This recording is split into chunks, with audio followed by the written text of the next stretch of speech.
Hello and welcome to episode 45 of the Talk Nintendo podcast. I am one of your hosts, Casey Gibson, and joining me this morning, the one and the only, probably not the only one, but Perry Burkham. I don't know. I've never heard. I don't think there's another Perry Burkham. But in the entire world, you're willing to bet there's not a single Perry Burkham other than you. Sure, why not?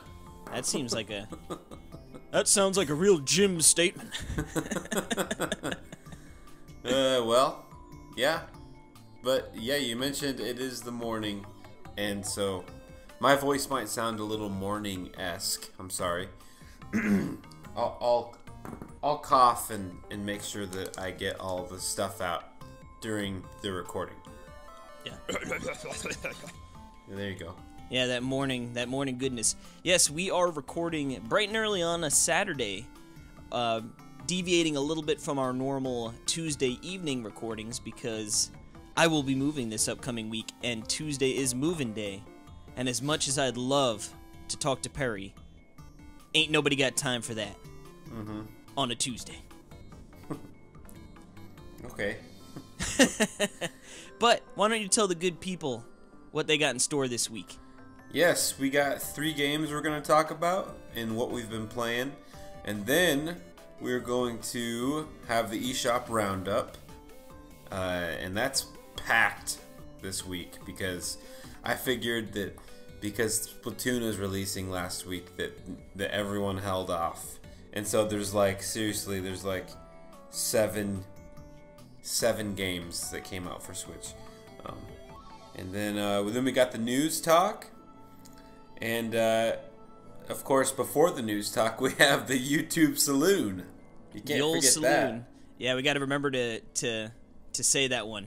Got to integrate it into our normal episode routine. That's right. And then our topic of the show is going to be the long-lost Splatoon discussion from last week. Yeah. And that'll do it. So a huge packed show this week. It really will be. So I'm excited. But Casey, you've been playing a brand new Switch game. Yes, I have. Tell me all about it. All right. Now this is a game I've been eagerly looking forward to. It is Overcooked.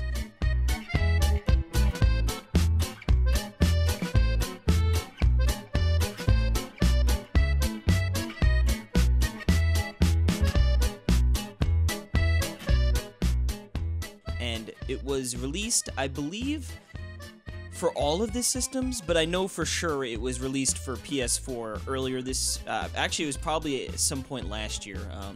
And it's a game I heard a lot about, and I was really, really interested in because it has great local co-op play, which is something... I normally, a couple years ago, I would not have been, I'd be like, whatever, I'm not going to be able to really play that much anyway. But luckily now that I've got a girlfriend with Caitlin, she's willing to appease me from time to time with some co-op games, so this was a game I was super stoked for. And since I only had one PlayStation 4 controller, it was one of those things like, I don't mind buying the game, but of course, like, I don't want to go out and buy another PS4 controller when, I'm barely ever going to use that second controller. So it was just something that it sort of come to terms with, like, okay, whatever, I guess I won't be playing it, So then that's when they announced it for the Switch. I was like, oh yeah, baby. Like, finally, because of course, first and foremost, you already have 2 controllers, with the Switch. And for this game, the control scheme is very simple. So you can easily play with just a single Joy-Con and, get the full experience. And that's actually how I played it first. We were at Caitlin's house, so we actually played tabletop, single Joy-Con each. And nice.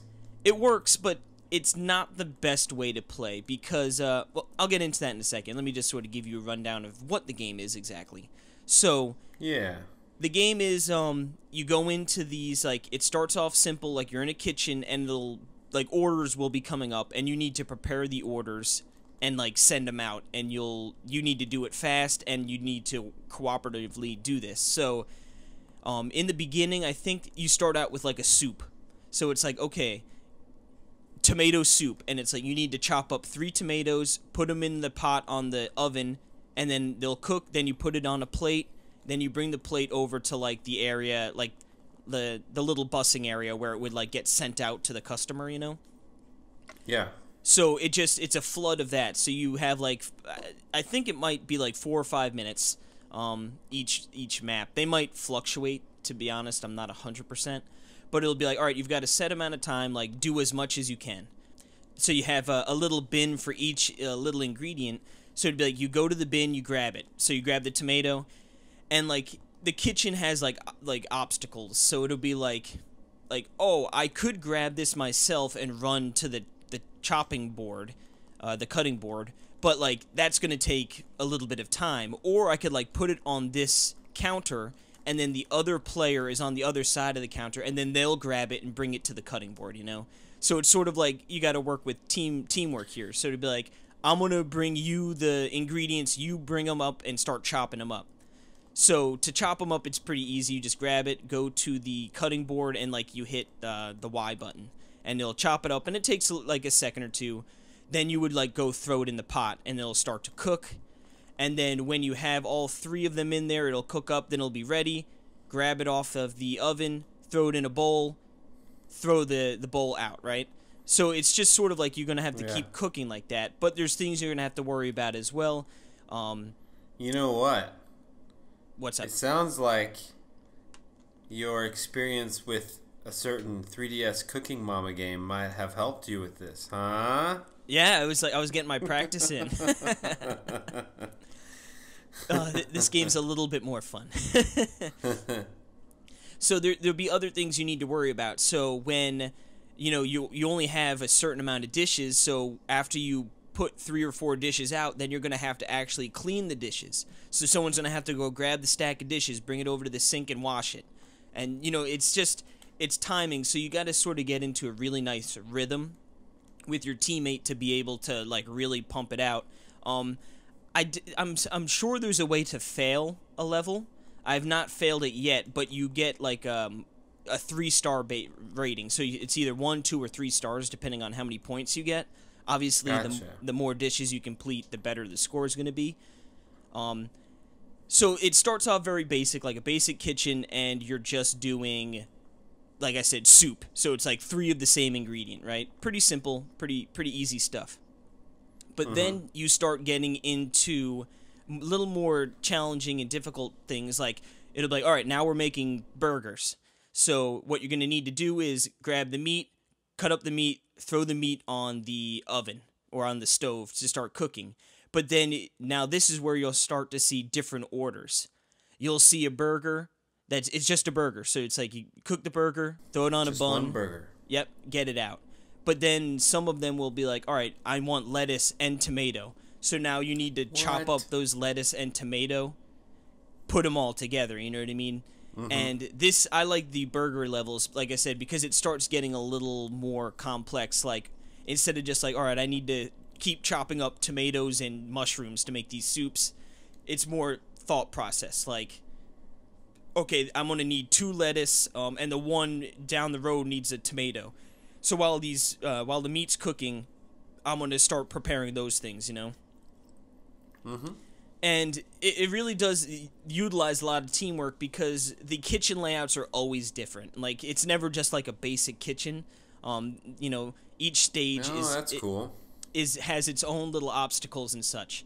For instance, the one level is you're in like 2 trucks driving on the road. Like 2 big trucks with like half a kitchen in each of them, and they start connected, right? And on the top one is where the stoves are to cook the burgers, and the bottom one is where like most of the materials outside of the bun are to chop it. So you need to like do it quick and do some planning because the trucks will pull apart from each other, and then the other one's inaccessible for a short period of time.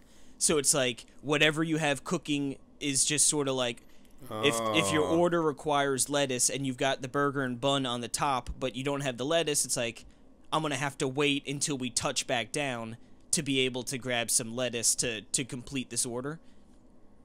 That's So amazing. yeah, they really start playing and ramping up the difficulty with the level design. Like I said, I haven't gotten.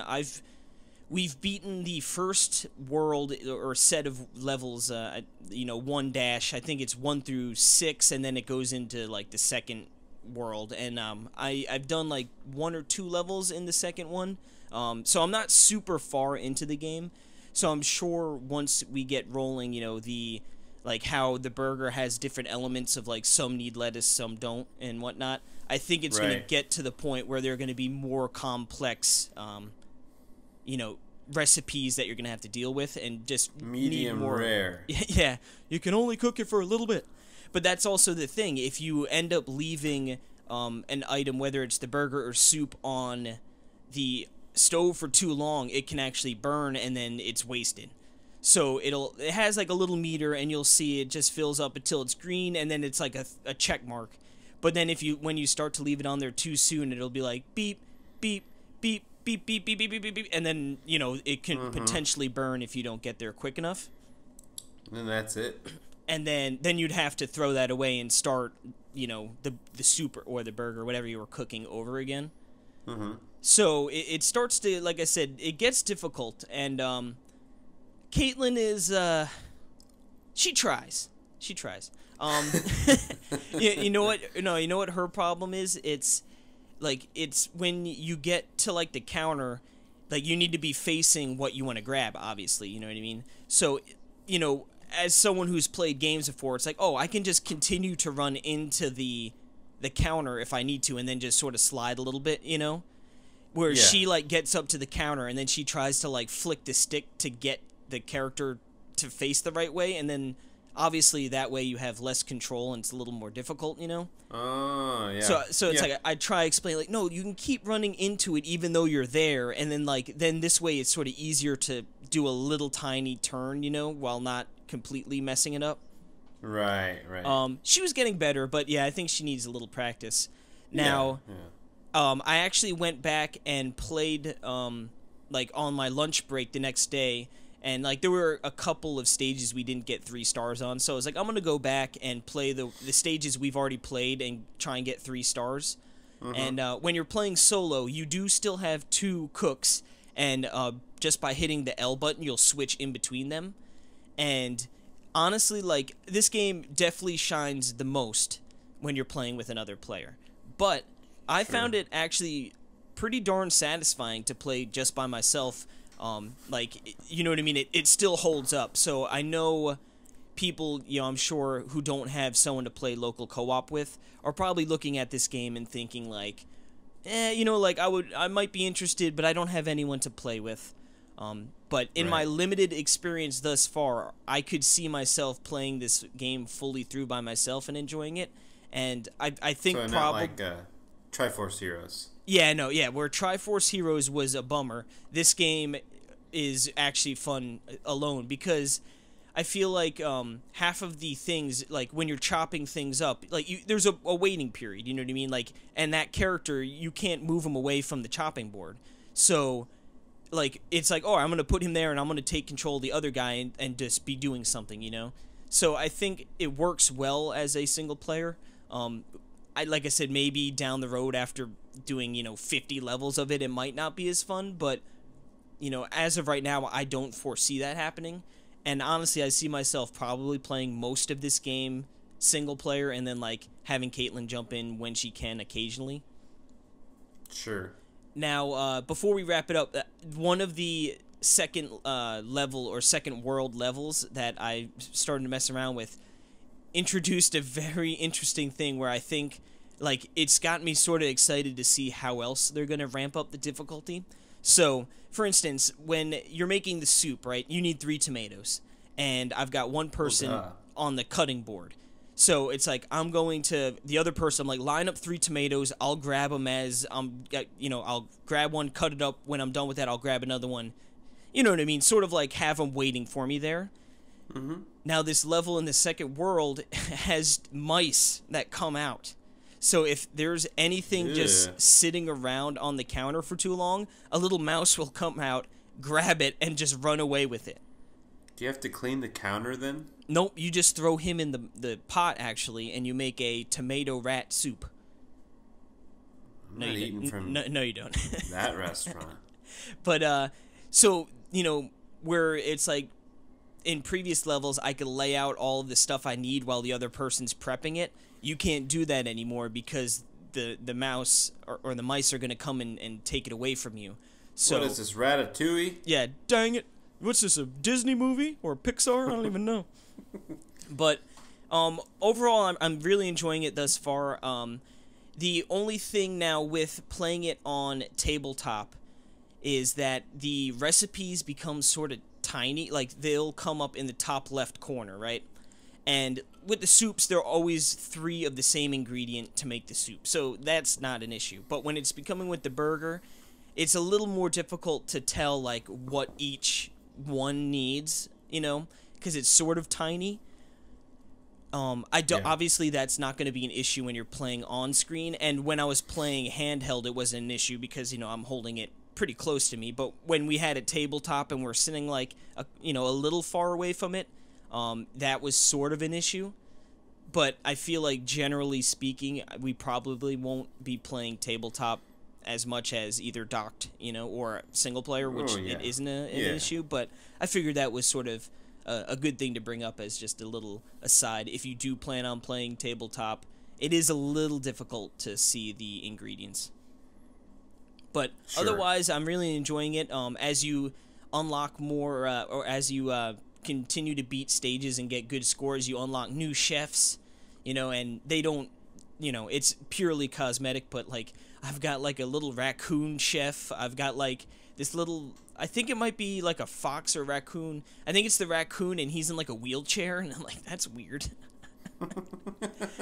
He's super cute though. Yeah, that's the guy I was using. But yeah, it's fun to beat a level and then just get like a new chef unlocked so you can, change up your characters. And yeah, it's a really cute and fun game, and especially if you have someone to play multiplayer, it's a really, really good option. It's going to get you probably on your nerves a little bit, like, what do you do? Grab that!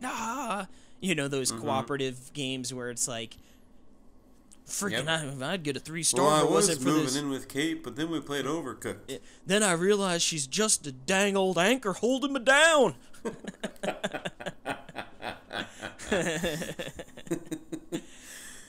Yep.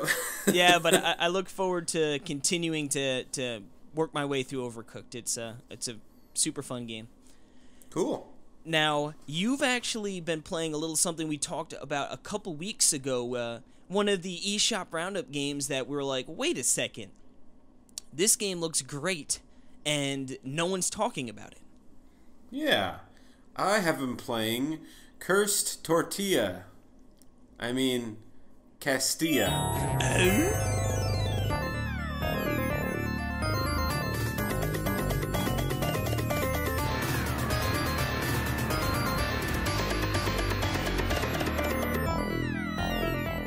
Although Cursed Tortilla.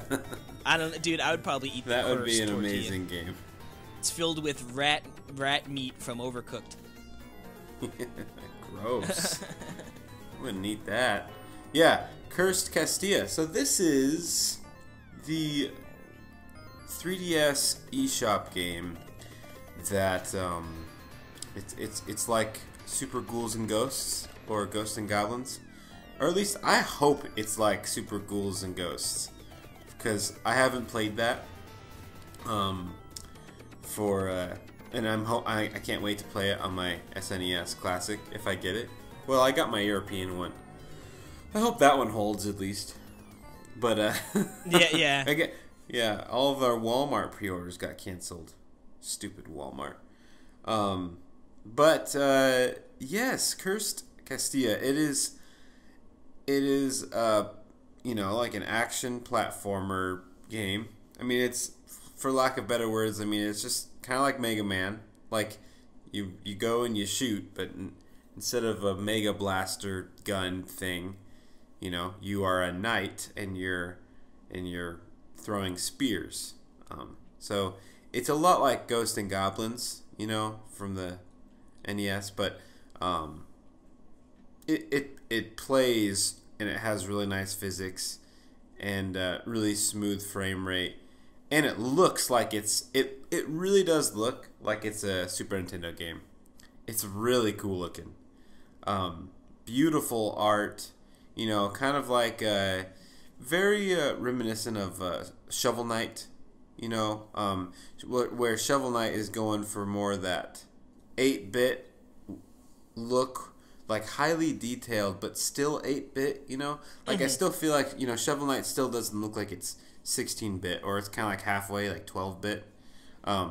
Where this is more of a 16-bit type look, but not as intricate. It's kind of hard to. It's not like a.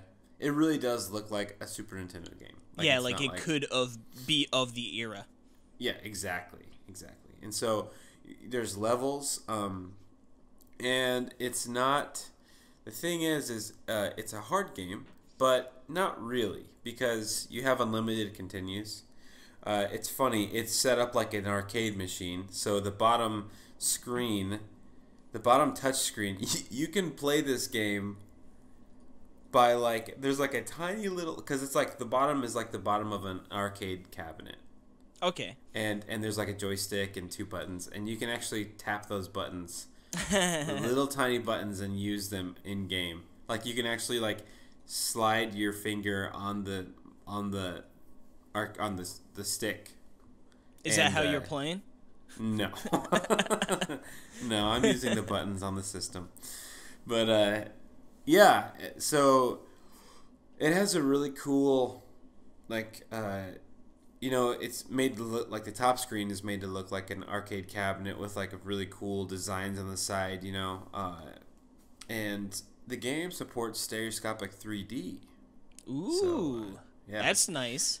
Yeah. I feel like a lot of these late era 3DS games are just foregoing it. Right, and they're not. So I should mention I'm reviewing this for Nintendo World Report, and it just caught me by surprise. It was just like, oh my goodness, this game's amazing! I love that feeling, because I didn't really know anything about it. I had seen maybe 10 seconds of gameplay. And that's really it. Because once I know I like a game, I don't like to see anything until I'm playing it. So, I was playing it, and it's so fun. It's such a fun game, and it works, and it's really pretty and simple. You're going through and you get the different enemies. Some of them are just, the Goombas, and then the fodder. Yeah, and then you're going through and it's not always straightforward. It's sometimes you're going up, it's a really vertical, and you're going up the screen. I like and that. then there's these little scary fairy creatures trying to get you. There's one of the early levels, there's eggs rolling down from the top, big eggs, and Yoshi then when eggs? I wish. They're big, and then when you shoot them, then the fairies come out. So you got to be dodging them, and then when you shoot them, you got to shoot the fairies that come out, because they're not happy fairies. They're more like vampire evil pixies. Scary. Yeah, there you go.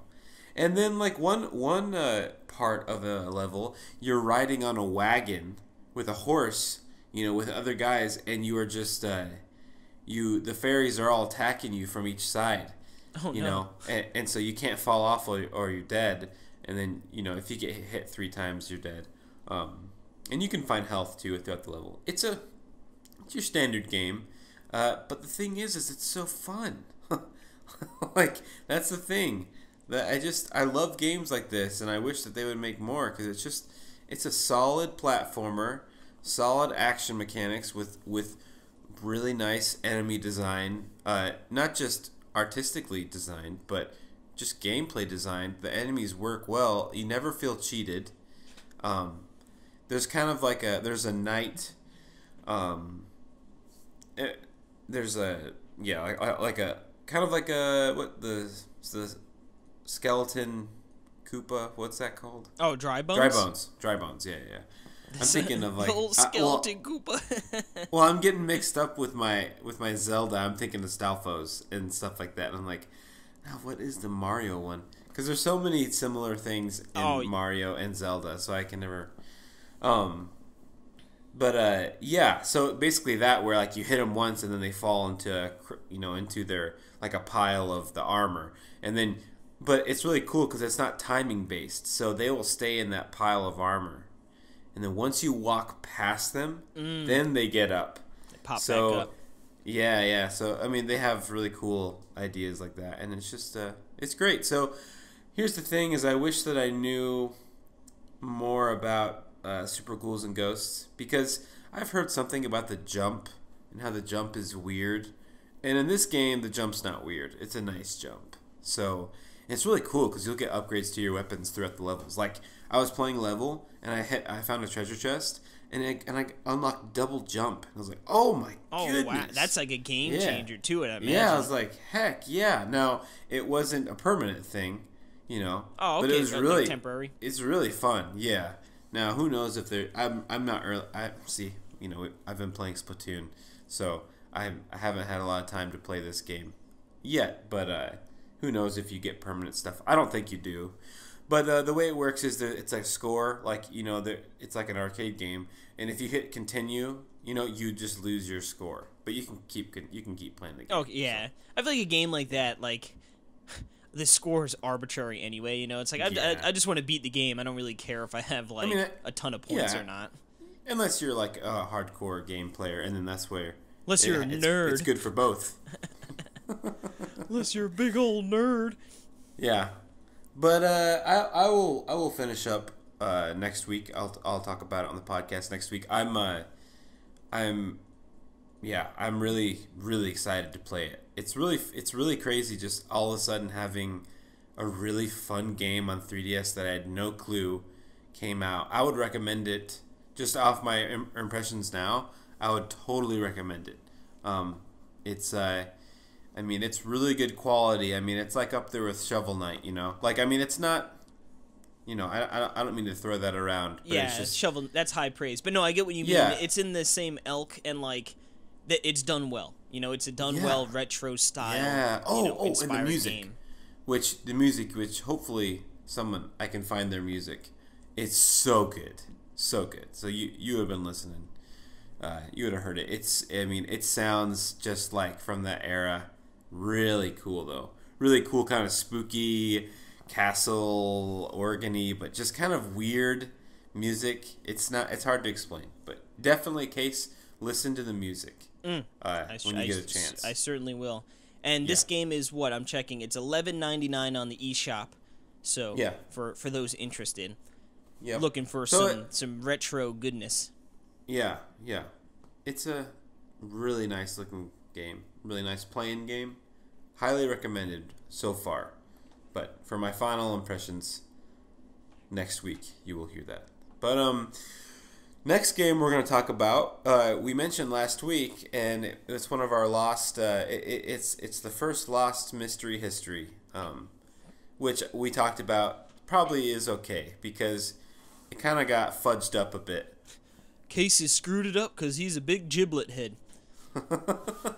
No, it's not a bit. It's just. No, I know. Like I said, I just completely blanked. And what's up? I do feel it's like what though. It's like what happened was I got thrown off guard by an early hint, like just completely off base, and I'm so happy that no one heard how stupid I was. Well, like I said, I think it was more so me throwing you for a loop more than you being stupid. I think it was a poorly worded, like, essentially. All right, so I'm going to talk about WarioWare Touched.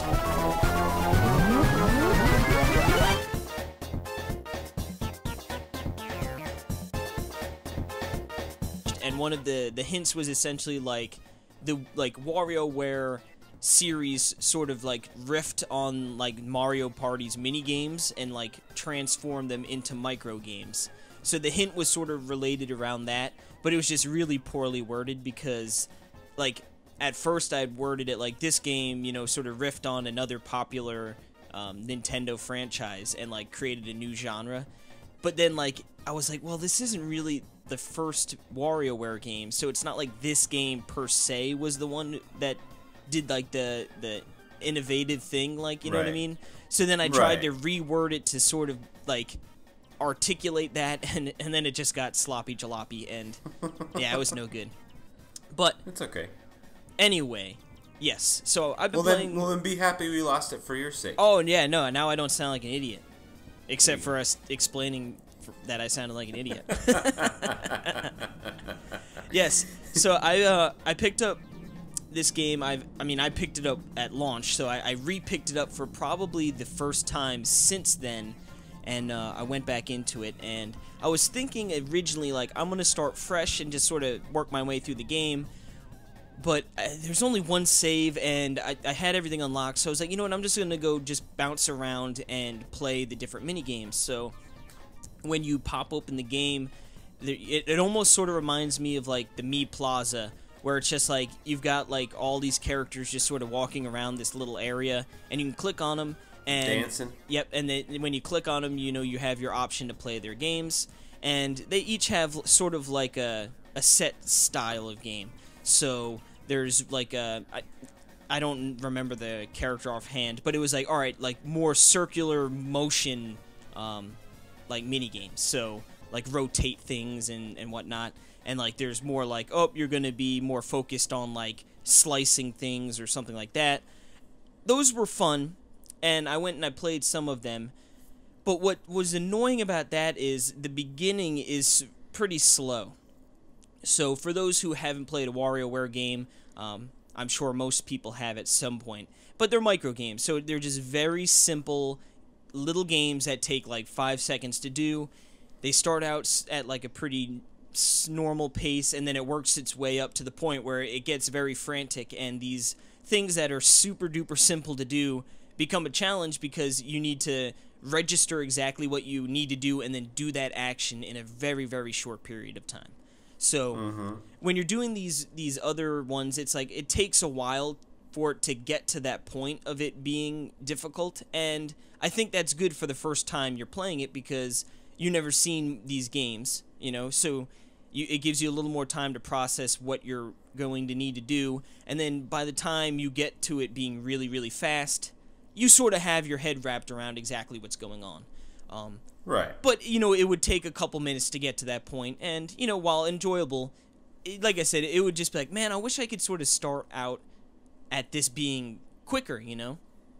Well, good thing I had already beaten the game and unlocked the gnarly mix, which there you go. Gets you right into, like, the ridiculous speeds, you know what I mean? So it's, like, really, really quick. And this was the mode I played the most of. Because, like I said, it just gets you right into the action real quick. Now, the games are really fun. Most of them are, I'd say, hits, you know what I mean? A lot of, like... And this game, really, it was one of the earlier DS titles.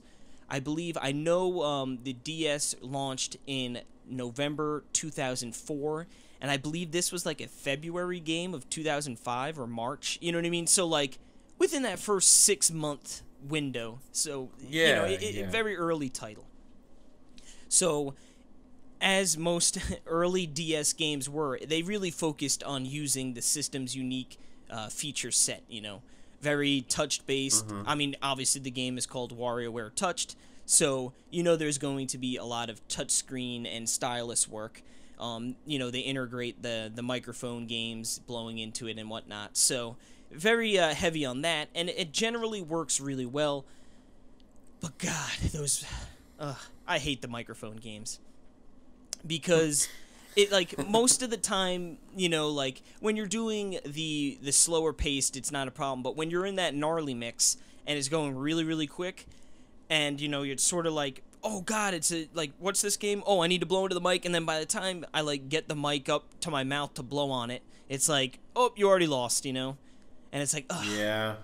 It's like, I wish I could just turn them off, like... And it's like, where the heck is the dang mic on this system? Oh, yeah, you're like... Because they're always in different spots. Yeah, I'm like, what the heck? I blew into that. Oh, I was like an inch to the right.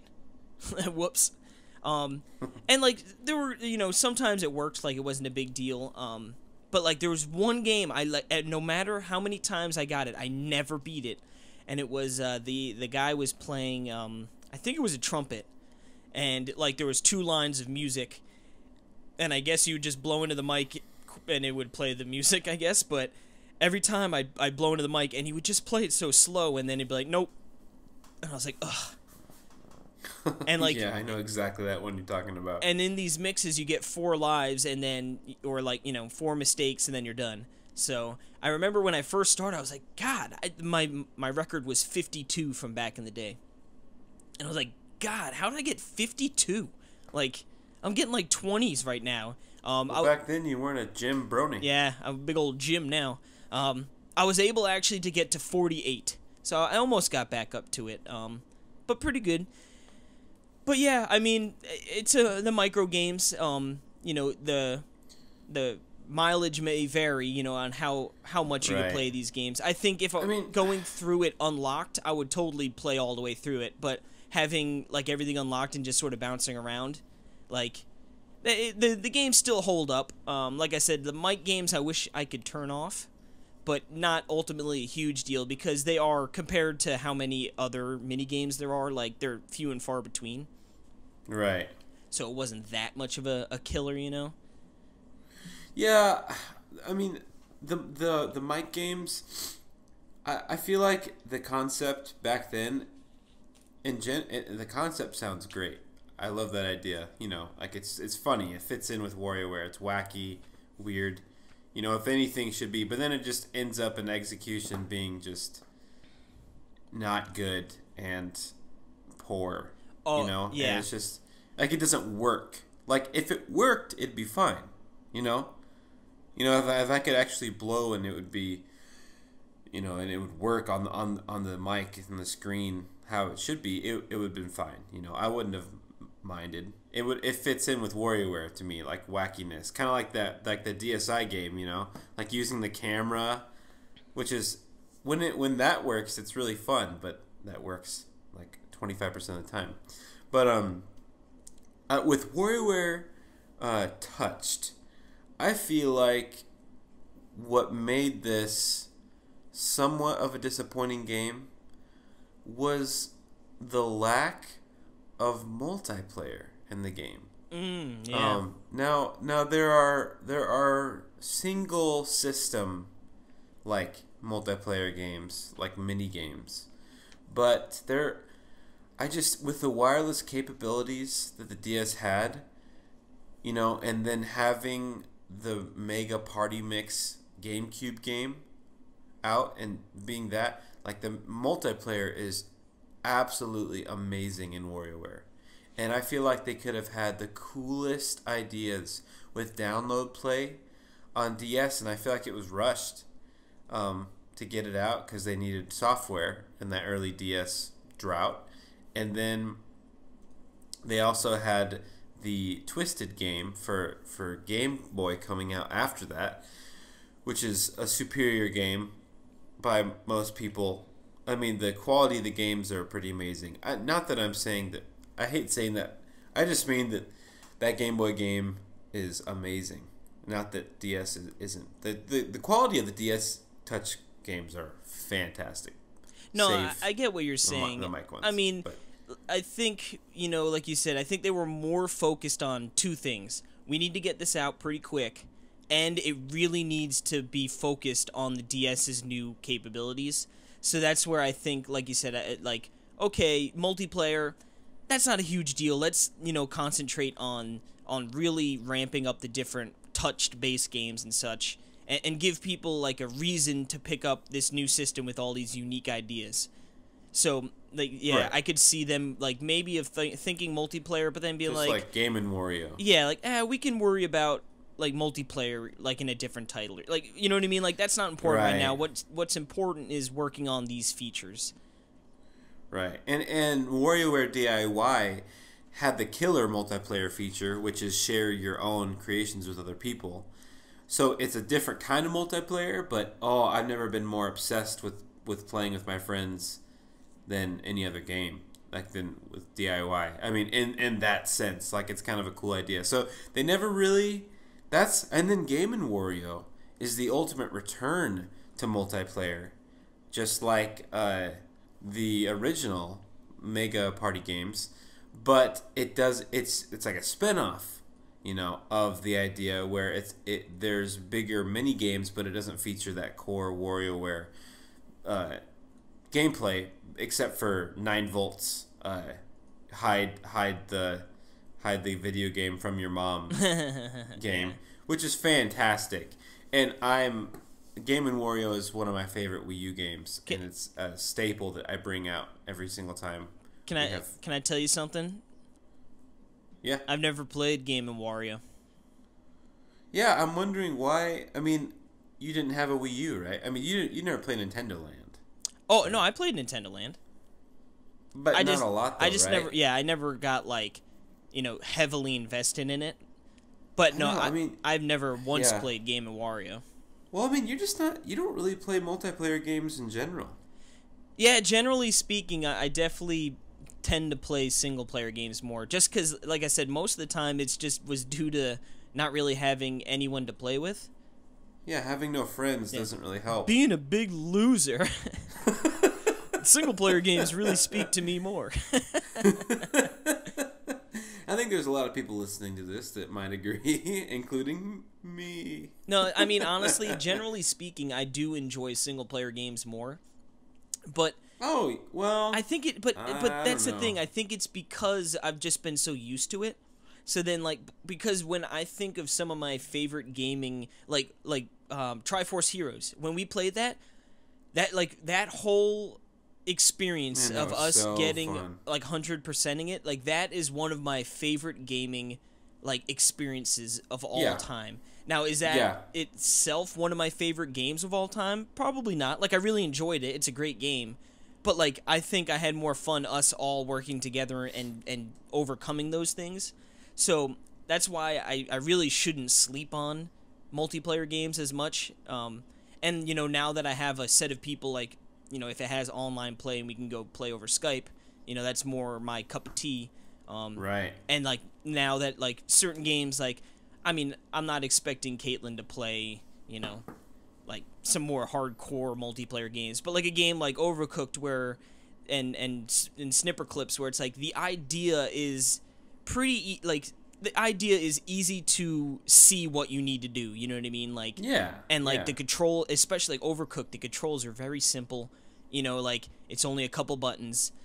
So those experiences now I can get more into, but back in the day more so, Yeah, and I feel like you kind of hit the nail on the head with the experience where I think that's what makes these games, in a different league almost. Multiplayer games, it's almost kind of, it feels frivolous to compare them with single player because it's just a different experience altogether. So it's I have my single player games that are absolutely amazing that I've had, they're just beautiful games, they're awesome experiences as a single player, your Ocarina of Time. So it's hard to say, that Mario Party is a better game, is one of my favorite games, but it's but I might have had a better experience with Mario Party with all my family and friends, so I love multiplayer games. I mean, when you can get a group of people that are together playing, that's some of the best memories and experiences like you were saying. So it's kind of a tough balance. It's almost like it needs to be its own separate rank if you need to rank things, because that's kind of my eternal debate that I have because it's I love Mario Party 4 has to be one of my favorite games ever, but that's one of the multiplayer games, and then WarioWare and Mario Kart, stuff like that. It's just hard to. It's a nice thing that games can provide, all these different experiences, sorts of experiences. Exactly. Well, so, I was going to say it's sort of ironic because one of the games I've, or two of the games I've spent probably the most time with a single video game has been Diablo 2, as I think I mentioned a couple weeks ago. You know, that was crazy how many hours I spent with that, and that is a primarily, you know, I mean, you could play it single player, but that's a primarily multiplayer game that you play online. Oh, it is? I mean, you could definitely play it by yourself, like, and like have a great time with it, but it is like how we played it online, and you'd play co-op, and there's a lot of trading and, you know, working together. Do you just play with random people online? I had a core group of people, like my neighbors and a couple other friends that play. But see, there you go. We would also play with random people online as well. Yeah. But see, you have that group of people, you know, and that's where it's at. And that's also World of Warcraft. You know, throughout my life, I played a bunch of World of Warcraft, and that is. You did? Oh yeah. I feel like I forgot that. That dude, there was one point.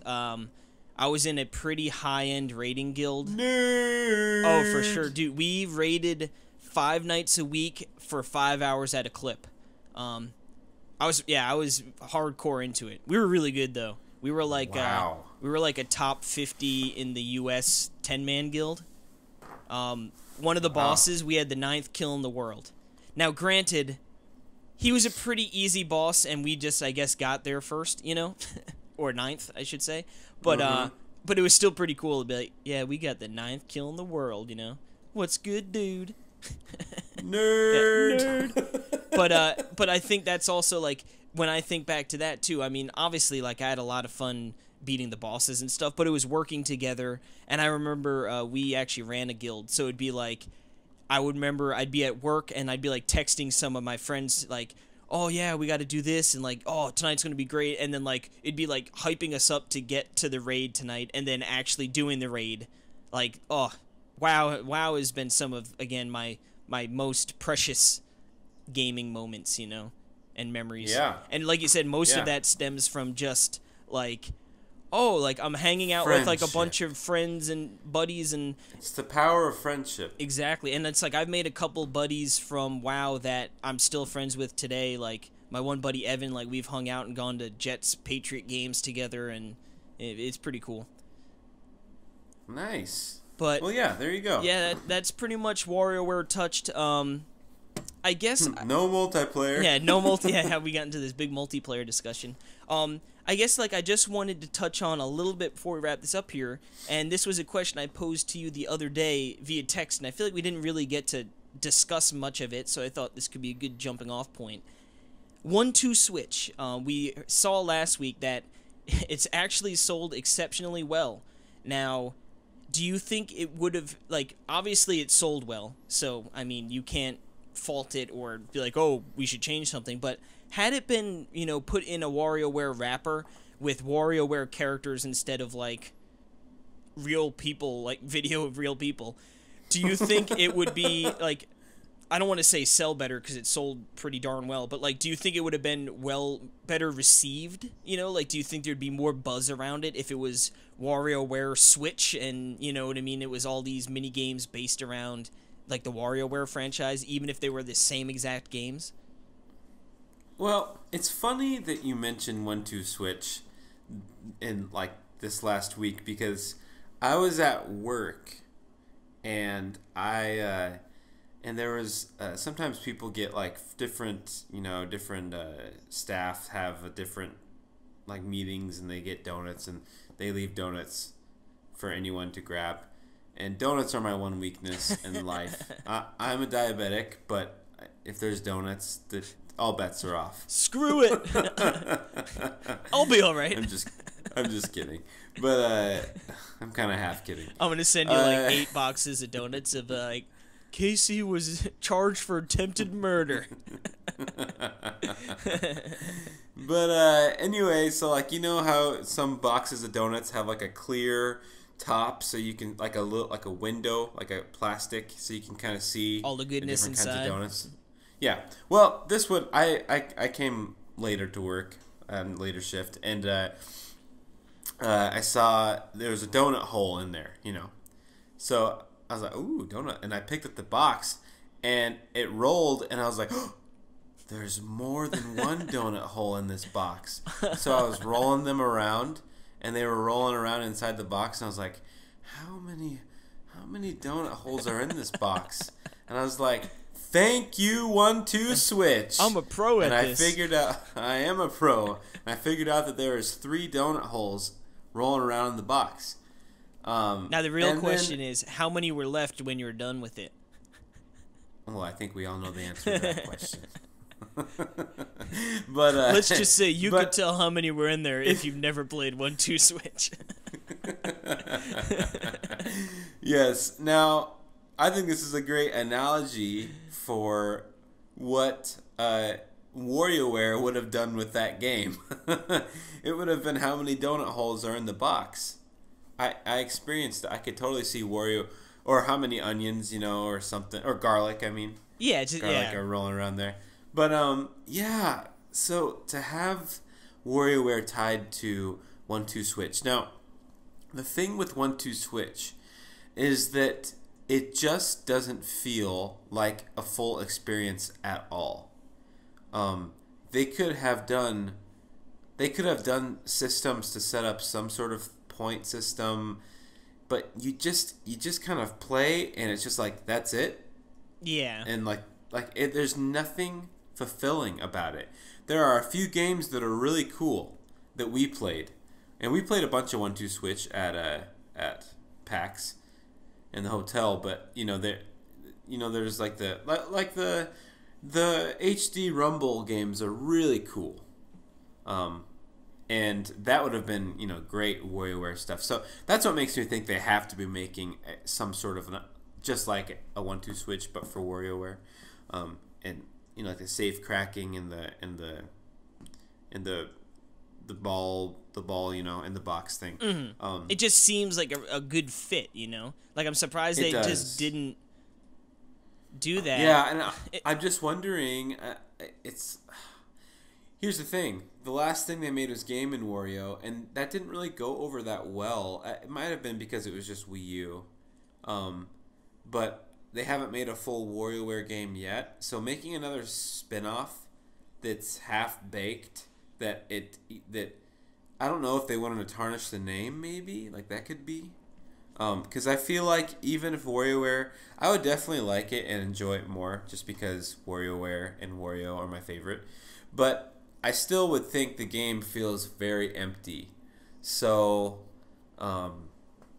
yeah, I feel like, I don't know. I feel like, because then it's going for that Wii mass appeal of people, right? It kind of goes to that instead of the niche Japanese, funny, humor kind of style. thing, yeah. So, I don't know. It's a really hard thing. It's like, if you're just skinning it with WarioWare, I don't know. But if there's bonuses and extra stuff like there is in Game & Wario, or dude, you gotta play Game & Wario. That's crazy. That could be a good PAX game for next year. Yeah, for sure. Yeah, I'll bring that. But yeah, I don't know. What are you thinking? Do you think it would have been better? Have you been interested in it? I would have been more interested for sure. Again, I don't know if I being primarily multiplayer focused. Again, I don't those games generally don't scream at me like you need to pick this game up. But I probably would have been more inclined to give it a shot and then try and coax Caitlin and other people to play with me. I think it would have definitely been more well received. I mean, like I said, commercially, obviously, it was a success. I think that if you told Nintendo beforehand, like, hey, you're gonna sell over 1 million 1-2 switches for $50 a pop, they'd probably been like, where do we sign? Absolutely, that's great. I think it would have been more if it was WarioWare. Like you said, maybe it would have still had that. Yeah, it's fun and it's got some clever, cool ideas, but doesn't feel like a full package, But I think it would still be better received. Yeah. I mean, hopefully, like you said, maybe they're like, okay, 1-2 switch, we had some really good ideas there. Let's ramp it up. You know, add some more single-player mini-game kind of stuff inside of it as well. And then maybe in a year or two, you know, we have a WarioWare, you know, game that's more robust and fully featured. I mean, that's all we could hope for, really. But yeah, right. I mean, I think it would have helped. They ended up making the right decision. Yeah, yeah. I mean, clearly, like I said, I think they have to be very happy with how many it sold, especially like when a lot of people felt like that should have been a pack-in game, or at least not $50. You know. No, because they didn't need a pack-in game because they had Zelda. Yeah. You know what I mean? I mean, I think it would have obviously, if like, would be more appealing. Like, hey, here's your Switch, and it comes with this weird sort of mini game compilation. Check it out. And I think that could have only have helped things. But like I said, when we look back at the numbers, Not they really. Sold over 1 million. So clearly, they made the right call. Yeah, clearly they didn't spend money on you know, putting that into the system or, you know, a game card or whatever, and they just let people who are interested in it buy it. Yeah, and it worked out really well. Yeah, clearly for them, absolutely worked out well. Like I said, I mean, it's like I was thinking, like in Japan when the Wii came out. Remember, Wii Sports wasn't in it. That's so strange. But that was such a good decision. Yeah, because it got people to buy that game. You know, so yeah. It's weird, but then again, you think in America, you know, it was packed in, and that was the most ingenious decision of all time. That's what got so ingenious got that people thought that Wii was called Wii Sport. That's what people on Craigslist sell it for all the time. Oh no! Oh, I got a Wii Sport. I got a Wii Sport with 2 paddles. With 2 paddles. Alrighty, well, I think that's going to wrap us up for what we've been playing. And we're going to take a quick little breather, and then we've got a heck of an eShop roundup for you. Yeehaw.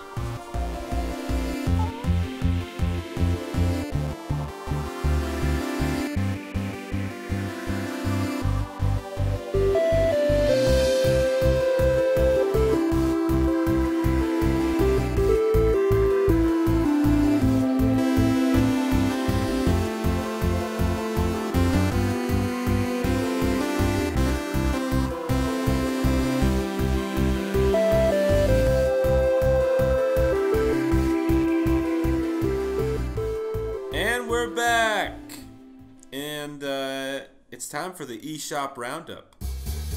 The eShop Roundup. Yes, sir. Yeah, and the first game we got on our Wii U is a TurboGrafx game. We got 3 TurboGrafx Virtual Console games. See, people said the Virtual Console was dead. It is alive more now than it's ever been. Yes, exactly. On a system that is more dead than it's ever been. Yeah, so the first game we got is Victory Run. This is a racing game for $5.99. Okay, yeah, it's a racing game. It's man, those games are really good looking. Oh, it looks great. Yeah. It has very impressive semis. Semis? Oh, trucks? Yeah. Yeah, I'm looking at the screens, and yeah, it looks really cool. It's like a Mode 7 game. Like, I know it's not an SNES game, so, but like in that sense, you know, Mode 7-esque. And I really like the backgrounds. Like when you're driving through, it looks like I see the Eiffel Tower in one of them, and like mountains and clouds, and it just looks really, really cool, actually. I just wish it was on my Switch. Yeah, one day maybe. One day maybe. But what's our next game? Another TurboGrafx game, as you said, and it is Air Zonk, which is I guess a spin-off of the Bonk series. Yes. I can't tell if you put that in there to troll me or not. No. No. It really is. If you see the screens of it, it's Bonk, and he's like a punk. Oh, I see him. Look at it. It's a shooter. He's throwing a baseball. They're amazing. This game looks awesome. It's like a shooter spin-off of Bonk called Air Zonk because he's in the air. Dude, it is so colorful. And look at these enemy sprites, man. They're off the charts. I know. They're so cool. Shoot King Drool's cyber robots and avoid their attacks while collecting the air bones to unleash a variety of attacks. Air bones? Air bones. Yeah. Both capital. Oh, yeah. That's amazing. So, I know, I hate saying this, but it's just, like, I just can't buy this on Wii U when the Switch is out. Yeah, unless if you wanted to stream it. Yeah, I got so much stuff I can stream, so, and you know? And that's as all TurboGrafx games are $5.99. So, I mean, it's not a terrible price point, but like you said, it's sort of like, do I really want to spend $6 for, like, a game on a system that's sort of like, you know, I'm not going to be playing a lot and I can't bring it with me and so on and so forth. Exactly. But still, it's tempting. The next one is Ninja Spirit for the TurboGrafx. $5.99 again. Now, this one looks really cool. It's kind of like Ninja Gaiden-esque. I mean, it's more in depth, I think, but really colorful, detailed sprites. Look at those clouds, cool. My goodness. I know. And the clouds, man. I'm looking at these screens on the Nintendo website, and one of the bosses looks awesome. Looks really, really huge. Cool. Yeah, yeah. Another. It reminds me of the boss from Bionic Commando when I see that, but. Yeah, again, so good. I wish that, like you said, come on, guys, give us the virtual console on the Switch. We want to play on the go. I know, come on, or at least TurboGrafx, you know, do the ACA Neo Geo things, do the arcade classic things. Yeah, come on. I mean, what are you waiting for? I mean, these companies should be at least releasing their games, like, you know. I feel like maybe Nintendo's not letting them or something. I don't know. Dang old giblet heads. Yeah. But the last game we have is Cube Shift. Yeah, and this is a free download. Free to play, game. Baby. Yeah, it's an infinite arcade puzzler. It's where you guide a square down by moving like the sides, and then you gotta avoid spikes and stuff from the top. So it's, you know, a little game, but heck, it's free. Yeah, I say free to play. You can always download it, give it a whirl, and, you know, if it's not your cup of tea, just delete her away. No harm, no foul, babe. When you're using your Wii U as a TV remote, then you can just download it right there, you know, without using the TV, and just play it while you're watching TV. Good to go. Bam, bam, boom. Ski bop a dee ba dop. And speaking of Badibadop, we got the 3DS download. We're Badibadoping over to the 3DS. Dude, guess what's here? Volume 3. Boom! The Parascientific Escape, crossing at the furthest horizon. Farthest, excuse me. Furthest. Shut up. What are you, from the Midwest? Shut up, purr. This one is a $5 download, which, as we now know, is good. You get your coins. Acceptable. Get your coins. And this is a fusion of a puzzle-solving escape game and command selection adventure game. Yeah, so it's like an adventure game with puzzles in it. So it's kind of a, you know, Layton-esque. Now, they picked the absolute worst screenshots for the website. Yes. Because it shows you nothing. You've got the title screen. You've got, I further strengthen the focus of my telekinesis. Yeah. And then, like, another one where it just shows, like, maybe that's some sort of puzzle. I don't really know. It's just a couple of switches. Not a great selection, but I mean, interesting nevertheless. $5. If it is Volume 3, I'm sure if this interests you, you probably already played Volume 1 and 2, so you sort of have an idea of what you're getting into. Right. But yeah, we've talked about this before. We talked about both volumes, I feel like. Or maybe no, we talked about the second one. Because we're like, there's another one? But, yeah. Okay, next up is a really cool looking game. Have you heard of this? I don't think so, no. No way. Dude, look it up right now. Kid Trip. for $3.99. This is a pretty highly anticipated game that I think I've seen I've seen screenshots of this. Yes. Yes, it's $3.99, so it's really cheap. What are you laughing at? I just love that. I'm looking at the screenshots, and the bottom screen is just pitch black in all of them. Oh yeah. That's funny. It's funny. It's like I've seen plenty of games that obviously don't use the bottom screen, but like usually they just put like the title of the game or something. You know what I mean? Yeah. Something there. But no, these guys are like, screw it, black, just a black screen. I don't mind that. I think I like that, because if there's nothing going on, I don't want anything distracting, like a light coming from the bottom or words or text. I don't really like that on the bottom screen, so I like that better. Dude, this game looks incredible.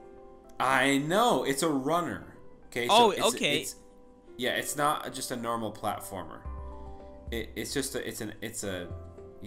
a runner that's automatic scrolling. But still, it's like insane and crazy looking and super fun. Huge, beautiful sprites. The colors are like really cool and subdued, but like still vibrant in a weird way. It's hard to explain. The character, really cool. The character and enemy designs look really cool too. Yes, and this is coming to Switch. Oh, is it? It is, but here's the thing: the 3DS has the 3D, stereoscopic 3D. So there's kind of a good, Well, I was I think there's still incentive to get on 3DS still. So. Well, I was thinking, I was like, man, do I just want to purchase this game right here, right now on the show?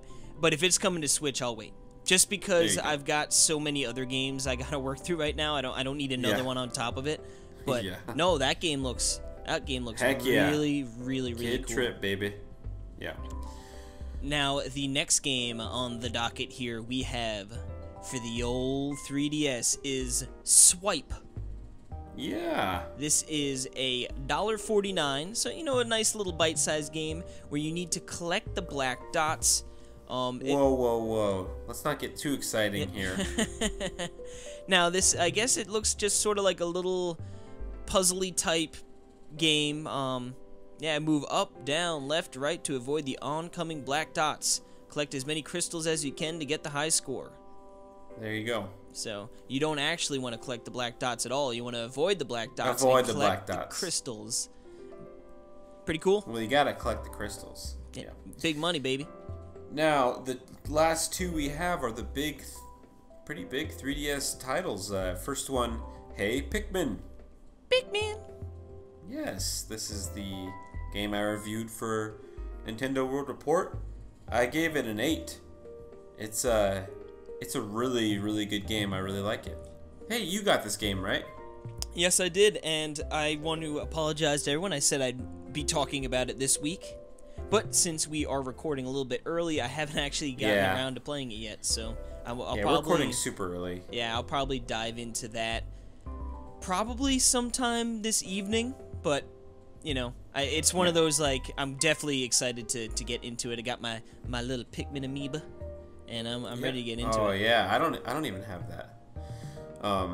And that's $39.99, so that's full price. And another game, if you got a price ever on Amazon for $6.50 like I did. Yeah. I cannot believe they shipped that out. I know. That's pretty amazing. And you know what? So my card got stolen, my debit card, and someone maxed out, like they took all the money out of my account. And then so the price it declined. My card declined, and I got a new card anyway, so I had to, I had to. It declined because I got a new card. You'd have to re-enter the new info. Yeah. So I was like, oh no, like, are they gonna fix it before? But I put in my new stuff and they kept it. So heck yeah, dude. That's kind of cool. Yeah, that's cool. Yes. This next game, Miitopia, has finally come westbound. And it retails for $39.99 or $17.50 if you got the price ever like I did. This game, I'm Neil. I was gonna cancel it, and then Neil was interested, so I'm actually just gonna mail it to him today and